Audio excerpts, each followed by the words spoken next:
psychology, we have this notion of collective action. And I've spent a lot of my time thinking through computer mediated collective action. And this reaches back longer than I'd like to admit to times before computer screens had color, for example, like the days of Usenet and BitNet and listservs, which still persist. And so we tried for many years to build the tools that would allow us to collect the data, that would allow us to visualize patterns in message boards, discussion groups, email lists, Twitter, and things like that. And so there is a good deal of research, and there are tools to enable that kind of research, sort of the microscope or the telescope of social media. And early on, we found a couple of very clear things, and I'll refer to a publication with one of my collaborators, Itai Himmelboim, Birds of a Feather Tweet Together. And that was some time ago. And what it showed was that people are attracted to social media and to discussions of controversial or polarizing issues, not because they would like to engage with people who have a different opinion and perhaps negotiate some common understanding. What they do is seek out people who share their opinion about the low quality of other people's opinions. And so birds of a feather do in fact tweet together. People find the people they agree with about how much they disagree with some other group of people. And that pattern appears over and over and over again. Whenever we find controversial topics, we see this social force at work. And we have a word for this force, it's called homophily. And that's just basically birds of a feather flock together. That's like attracts like. It's preferential attachment. People seek out others who are most like them, and they also seek out the people who are already the most prominent people. And so if you give a bunch of people the ability to sort of sort themselves, they will. And people do come in pre-built categories or have commitments to pre-built categories, and often those categories are antithetical to one another. You know, it's hard to mix people who believe in human rights and people who don't believe in human rights. Those are hard belief systems to let sit next to one another. And so sort of like oil and water, groups of humans often self-segregate. And that is a pattern we can see over and over and over and over on the internet. And also geographically, you know, neighborhoods clearly are self-segregating, or at least segregating in terms of race, ethnicity, income, those kinds of things. So there's a lot of segregation in human societies, and it's visible on the internet. And now the tools that we've built literally visualize it. You can see it. Something seems to be making this phenomenon even worse. We're learning from the Facebook files and the whistleblower that the algorithm, for example, there seems to want to keep people on the platform with sticky content. That's right. And if you are angry about something, it's going to feed you more anger. That's right. You get what you measure, where you get what you're optimizing for.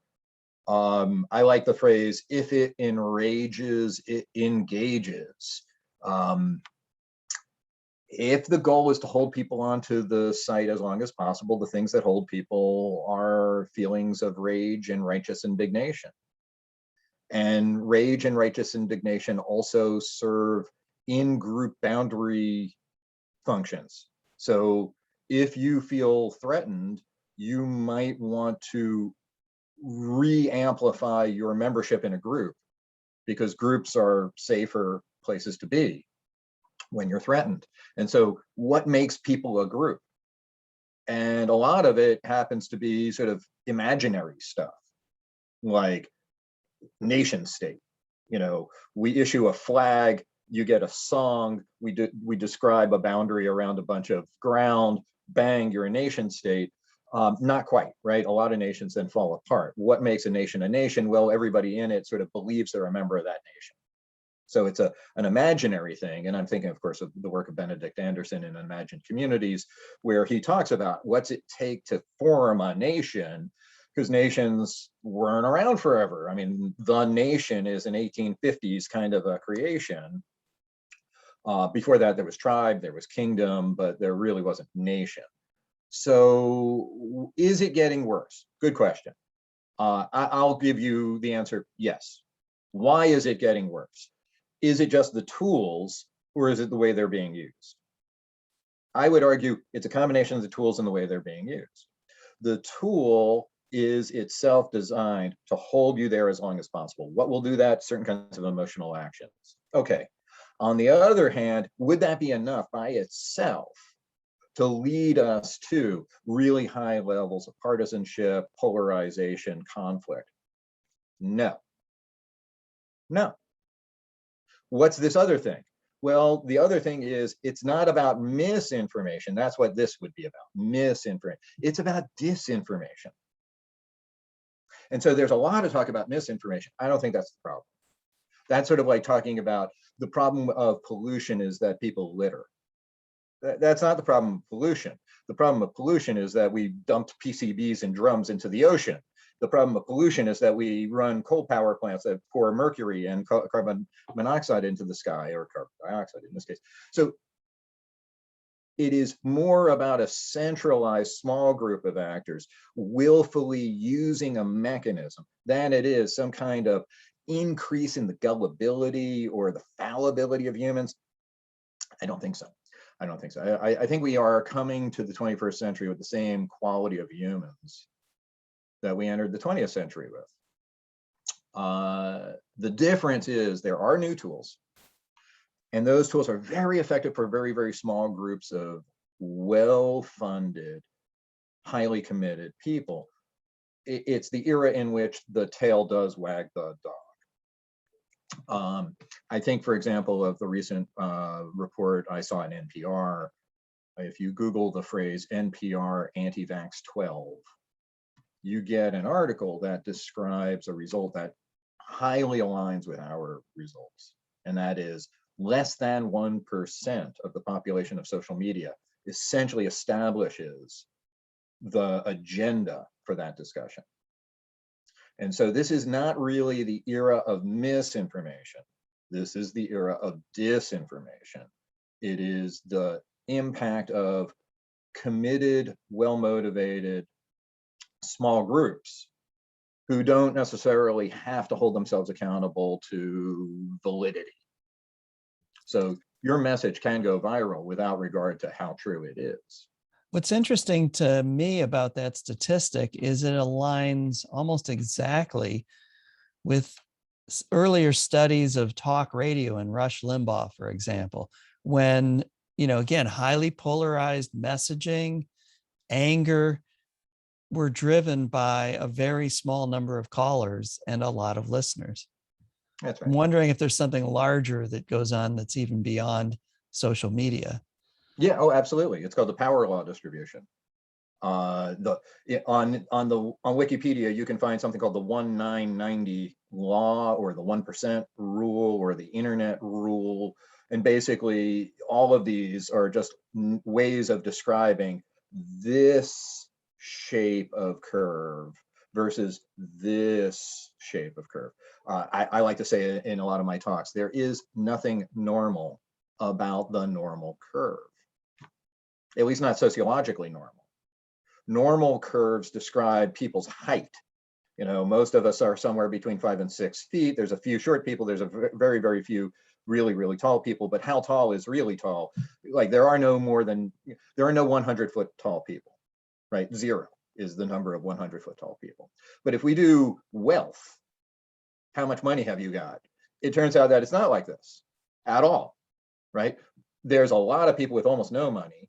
There's a few people with some money, and there's a teeny, tiny, tiny number of people with a whopping number of dollars. And that dollar figure, if it was height, would be like 1,000 feet tall, right? Or 10,000 feet tall. There are no 10,000 foot tall units. So this curve is called the power law or the exponential or Zipf's law. There's a lot of things that go along that curve. And that's what we find in social media all the time. Law-like regularity, almost never find a violation of it. This is the curve for how many people get how many replies, how many retweets, how central are you? So it turns out the question could be asked, just how social is social media? And the answer is not very social. How could that be? Isn't that it's an oxymoron. It has to be social. It's called social. Well, I'm a sociologist. I think we could set some requirements for things to be social, like reciprocity. Like if I say hello to you, do you say hello back? In social media, we find what kinds of rates of reciprocity? 0.06%. So that's not a very reciprocal place. What about density? How much do people talk to each other rather than to just some hub? Next to zero, almost never. It's all celebrity driven. So just how social is social media? About as social as cable TV. So now, caveat, does that mean there is never any social in social media? Absolutely not. It happens. It's rare like diamonds, though. And it takes a lot of work to get it. Takes a lot of work. It isn't the default behavior of social media. The default behavior of social media is to be a celebrity-driven, hit-driven kind of an environment in which less than 1% of the population drive the conversation forward. That's what we see. That's what is real. And so unless we change the nature of social media to do some other things, this is what we get. And so could we? Yes. Remember that automobiles started off as very, very lethal machines, and now they are merely lethal, right? It took 60, 70, 80 years of mitigation, airbags, safety belts, bumpers, roll cages, all of that, better headlights. All of that stuff developed over decades and came into being largely because these tools were lethal. A lot of people die in automobiles, still do, but at a rate we've come to accept. But not accept completely, because we added seatbelts, we added airbags, all of which cost money. So would it be surprising that social media as a young technology itself also needs the airbags, the roll bars, the safety belts, and that in the absence of them, it's going to cause carnage? It does need better features. And so one of the core points would be monetize in a way other than just mere duration. Do something other than that. The other point is, and I think this is an important one from a regulation perspective, we don't tell car manufacturers how to build cars. We tell them what the cars have to be able to do. So we shouldn't tell the Facebooks of the world, implement this algorithm. We should tell them that there has to be a way to track and diminish harmful, low quality information. That feature is not apparently there. That would be like saying you want to sell a car without seatbelts. We should have the right to say no. So in the period 2010 to 2014, you were beginning to identify polarization, structure within Twitter conversations. You mentioned celebrity. Along comes Donald Trump on Twitter.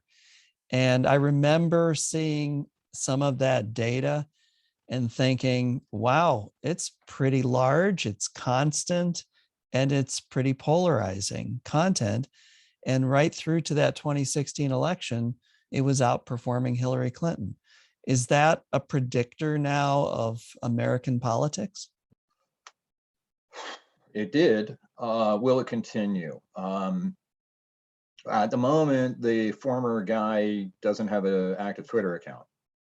So apparently platform policies impact politics. They do. Is red meat the only path to electoral success? Maybe. maybe. We've just seen European parliaments saying that they feel that their agendas, or European political parties explicitly saying they believe that their agendas are being dragged towards more extreme positions in order just to be heard in Facebook. So is that possible? Yes, yes. How should we regulate? What are the mitigations? And I think this is where things get very complicated, and it's very dangerous, because again, we might start saying, do this particular thing rather than enable this particular outcome. And I think that's a distinction. We might say, oh, you have to be able to do this feature, rather than you have to create these kinds of conditions. And so the metaphor for social media is changing. First of all, we still call it social media. It's not clear why, but it is clear that it's the metaphor that it's just this platform, it's somewhere else, it's out in cyberspace, and that there are no people responsible for what happens inside of it. That metaphor is eroding. You imagine the bar at the edge of town where a lot of fights break out on a regular basis. Clearly, the proprietor has no legal responsibility. No, that's not true. The proprietor, where problems happen, has responsibility. Maybe they didn't cause the fight, but they have a responsibility to do something about the fact that their venue is the site of many, many, many conflicts. So when you are essentially the telephone company for 3 billion people, the 3 billion have conflicts. And if you are the venue for those conflicts, you bear some responsibility. Now, it's a shame. I'm sure Mr. Zuckerberg did not put those conflicts into play in the hearts of 3 billion people, but he's created the environment for them to interact and bears responsibility for how they interact as a result, because he profits from their other interactions. As a neighbor to Facebook, is it fair to say they could be more transparent in what they do? I do live not far from Facebook, and Facebook really, the physical presence of Facebook reminds me more of a medieval walled castle than any of the other tech companies, because they literally have a wall that links all the buildings together. So they have sort of the inside and the outside. If Facebook, they have a moat. Well, it's not a moat, but it's definitely a wall. And then there's the sort of the inside and the outside. It's the old Sun Microsystems campus. When Sun was there, the buildings were not connected by walls.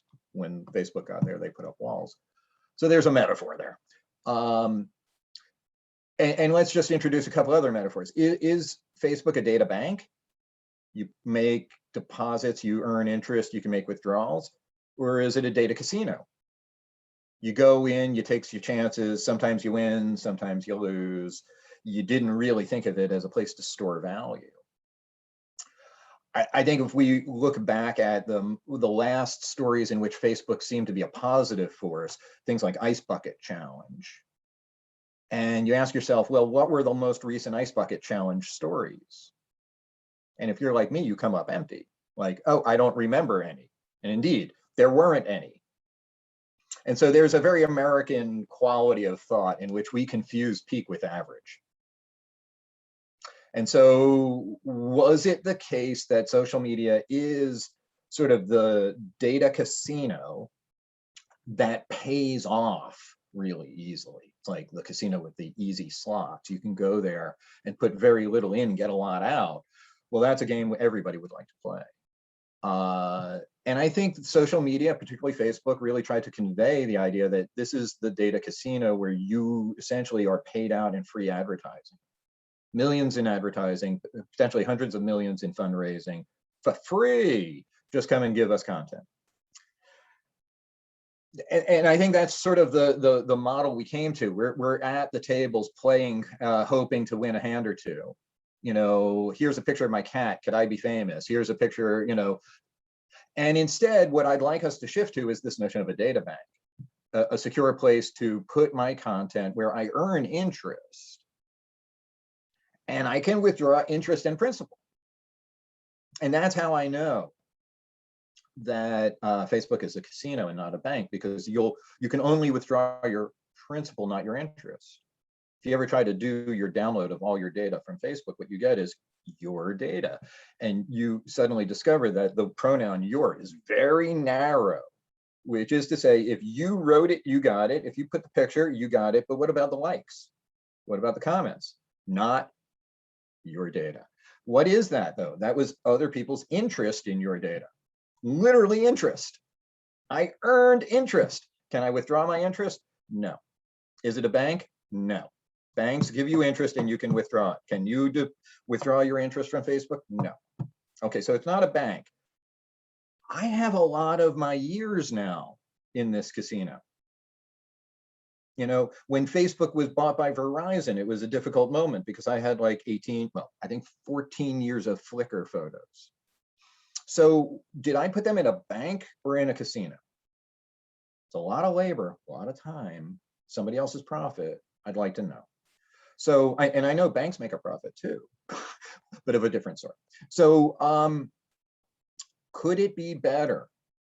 Yeah, it could be better. We could require different features and we could demand more transparency. Could you imagine a large corporation that will not let you see where the money comes from and where it goes? In this case, they may be more open with their financial accounting than they are with their internal social accounting. So yes, these are the venues in which public culture is taking place.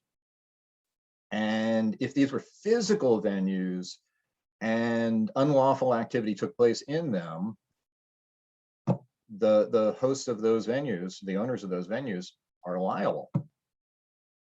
So I don't see any problem with some concept of legal liability for hosting content. And in fact, I think what ought to happen is that there be some best practices for hosting content in a low liability way, and that there then be insurance companies that come in and offer hosts of content insurance that will cover them if the bad thing happens and really bad content appears and the mitigation efforts don't work and we have a breakout of some sort. Then insurance companies should deal with the consequence. In this case, it could be the consequence of people losing their lives because they've been told really, really bad information about public health. Wow, well, that seems consequential.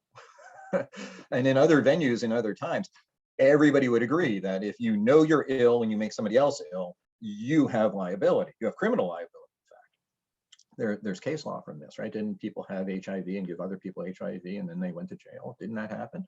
What's the difference between HIV and COVID? Well, you know the difference. Okay, so can we do better? Yes. Automobiles don't need to kill as many people. We built mitigations. Social media does not have to foment violent revolution quite so often. It could do better. I think part of the challenge too is that, and this goes back to our conversation that I had with our panel last week, that the US values free expression. Facebook is a private company, and yet they are overseeing a public forum.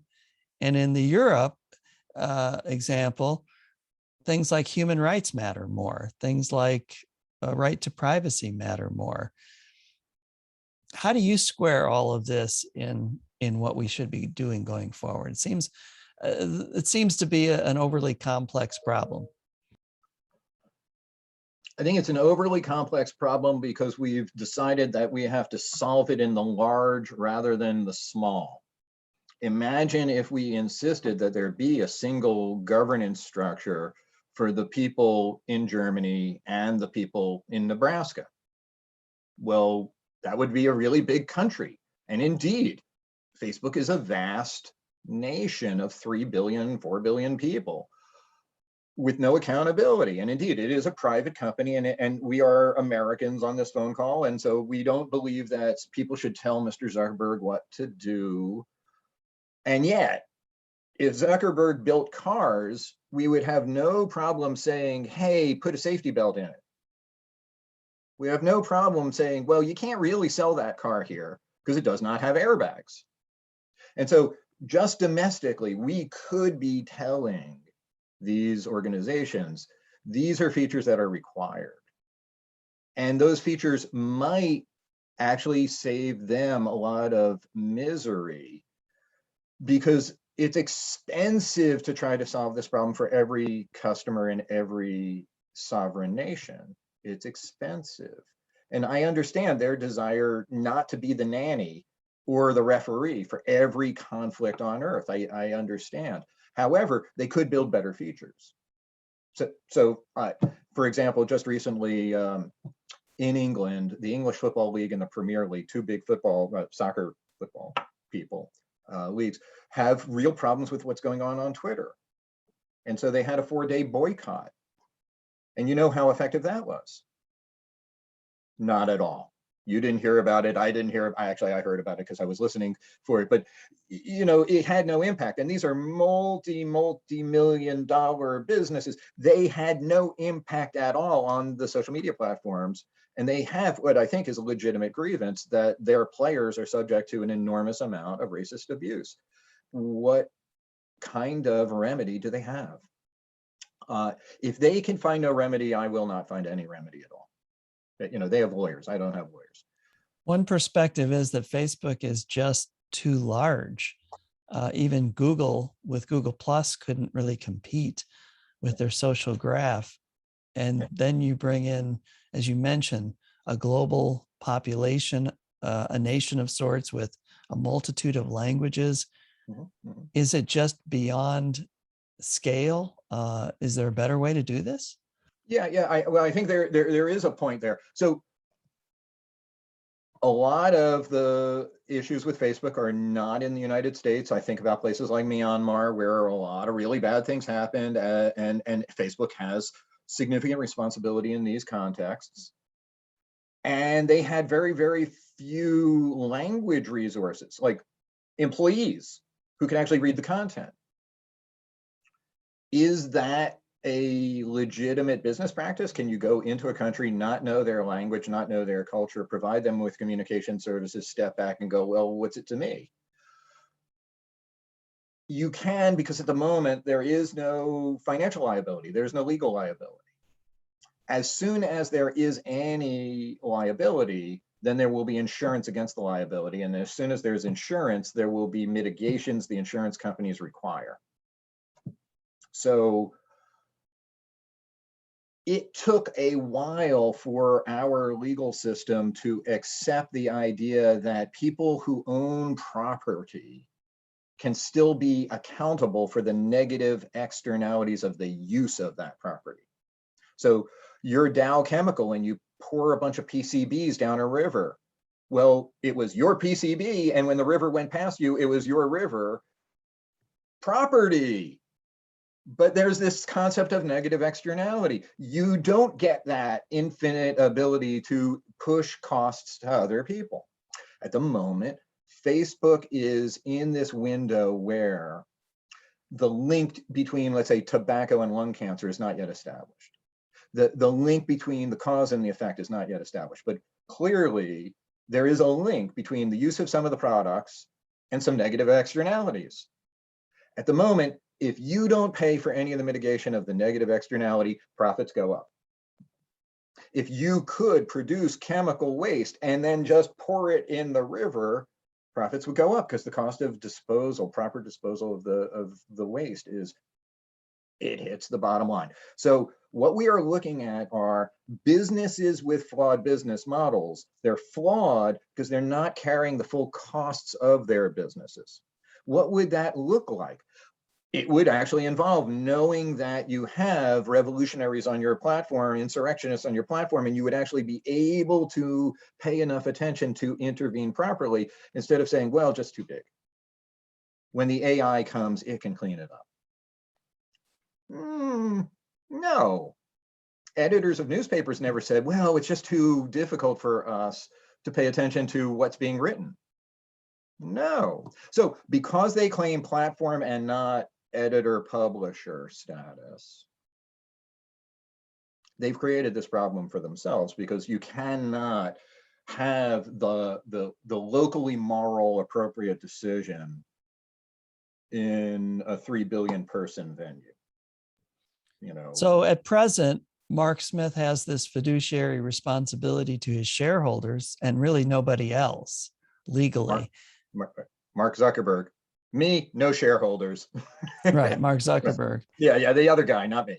I have no shareholders. And I have heard lawyers talk about this, that you could really attack the problem through property rights and even due process when things go wrong, like the troll farms in Macedonia. Right. So if you are creating a venue where other people are engaging in unlawful activity, what is your responsibility? He is the generator of a venue. And so does the landlord, does the venue owner have any responsibility? At least I'm not a lawyer, but I think they do. And it seems sensible that they would.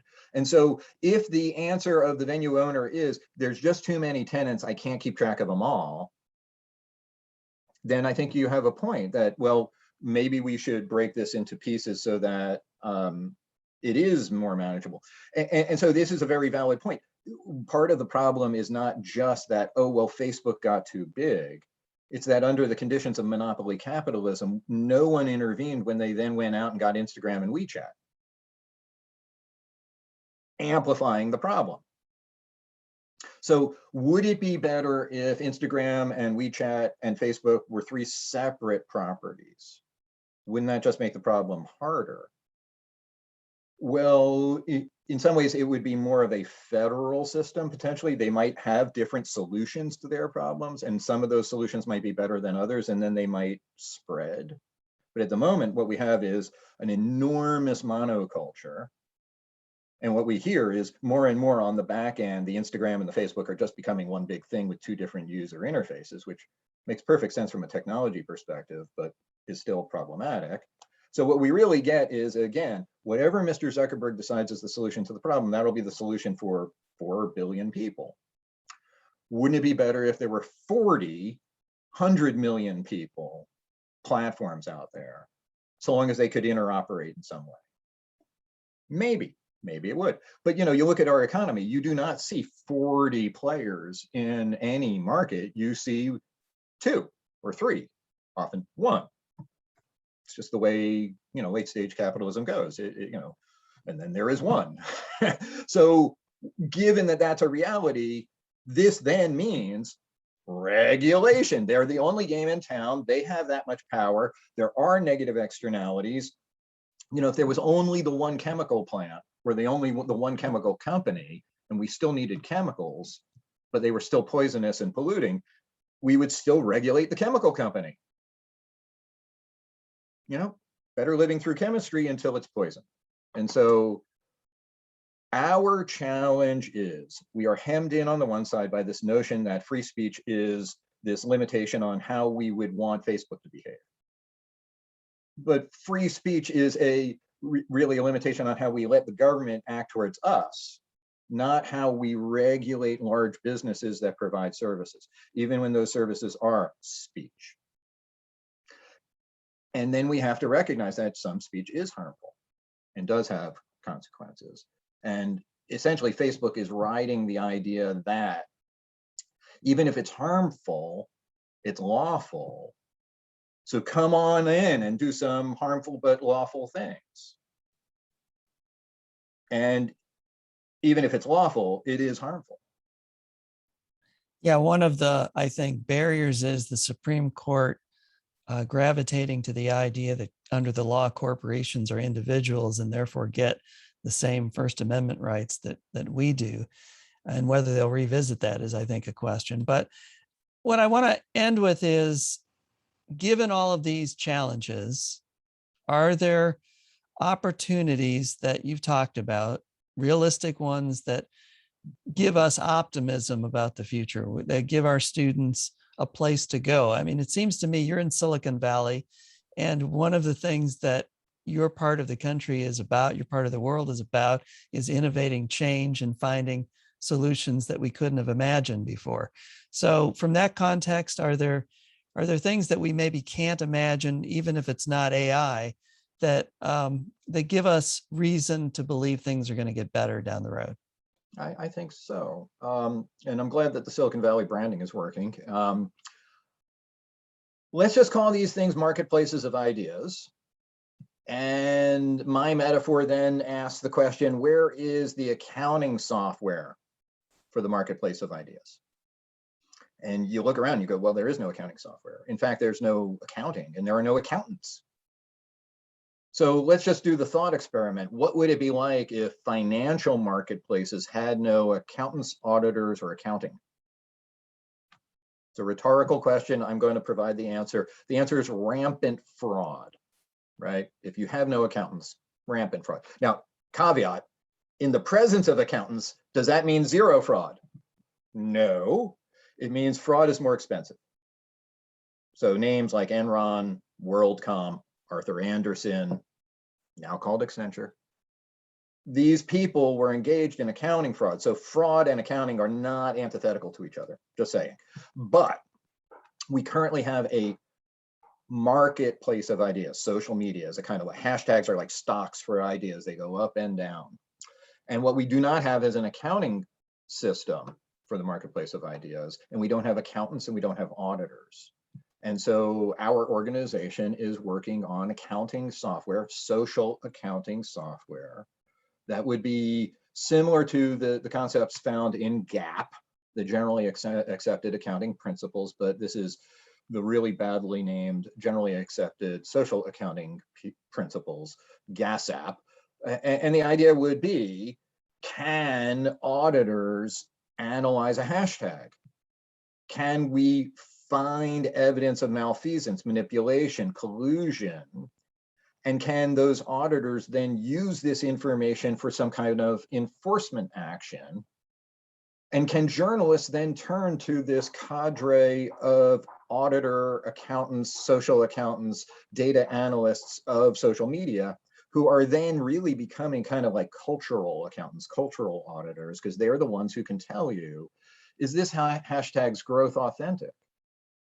Are these ideas actually, as they claim, a reflection of a majority's opinion, or are these in fact the amplified opinions of a minority?